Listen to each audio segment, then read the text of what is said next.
Wow! ఇలా వర్షం పడినప్పుడు ఇలా వేడి వేడి పకోడీ చేసుకొని టీ తాగితే ఎంత టేస్టీగా ఉంటుంది. ఇలా 2 రకాల పకోడీగా మనం చేసుకొని తింటే ఎంతో హాయిగా అనిపిస్తుంది. ఒకటి కర్రీగా చేసుకొని రైస్లోకి ఉపయోగించుకోవచ్చు, స్నాక్స్గా తినవచ్చు.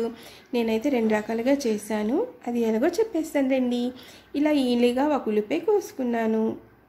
2 ఉల్లిపాయలు కోసాను. ఇలాగా హాఫ్ ముక్కలు కోసాను. ఇందులో శనగపిండి, ఉప్పు, కారం వేసాను.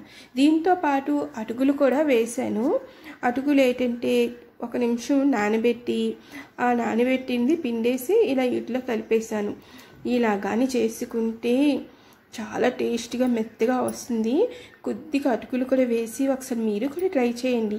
చాలా చాలా రుచిగా చాలా బాగుంటుంది. మనం బయటన కొనుక్కొని తిన్న పకోడీ ఎంత టేస్టీగా ఉంటుందో ఇది కూడా అంత టేస్టీగా ఉంటుంది. అయితే ఇప్పుడు మరొకసారి చెప్తున్నాను. నేను ఏంటి వేసానో ఈన్లుగా 2 ఉల్లిపాయలు కోసాను. హాఫ్ ఉల్లిపాయ లేకపోతే ఒక ఫుల్ ఉల్లిపాయ అయినా ముక్కలుగా కోసుకోవాలన్నమాట. తరువాత ఉప్పు, కారం, శనగపిండి, కొద్దిగా అటుకులు, నానబెట్టిన అటుకులు వేసనమాట. గట్టి అటుకులు వేయొచ్చు అనుకో, ఆ టేస్ట్ వేరు. నేనైతే నానబెట్టి ఇలాగ వేసుకున్నాను. ఇలాగ వాటర్ వేసి కలిపేసుకొని ఇలాగ మరుగుతున్న ఆయిల్లోకి వేసుకొని తీస్తే పకోడీ వావ్ ఎంత టేస్ట్గా ఉంటుందో. చూడండి ఈ పకోడీ ఎంత మెత్తగా ఉందో. చాలా టేస్టీగా కూడా ఉంటుంది అటుకులు వేసుకొని చేస్తే. ఇప్పుడు నేను ఈ అటుకుల పకోడీయే కాదు, ఈ పకోడీతోని నేను కర్రీ కూడా చేశాను. మనం 2 రకాలుగా తినొచ్చు.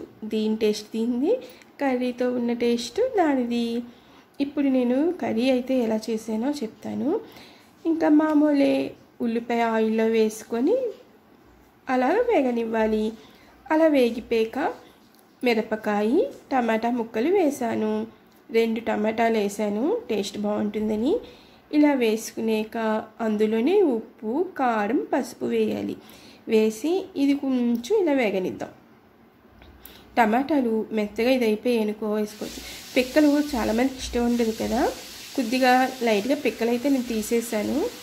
ఇప్పుడు దీన్ని ఇలా వాటర్ వేసి మరిగించుకొని కొద్దిగా మరుగుతున్నప్పుడు పకోడీ కొంచెం వేసుకున్నాను. ఆ తర్వాత మరీ ఎక్కువసేపు మరిగించక్కర్లేదు. ఆల్రెడీ టమాటాతోని ఉల్లిపాయ. ఓకే ఫ్రెండ్స్, మళ్ళీ మరొక వీడియోతో చేయండి ఫ్రెండ్స్. మీకైతే ఈ 2 రకాల పకోడీ అటుకులు వేసి చేశాను. మీకైతే నచ్చుతుంది అనుకుంటున్నాను.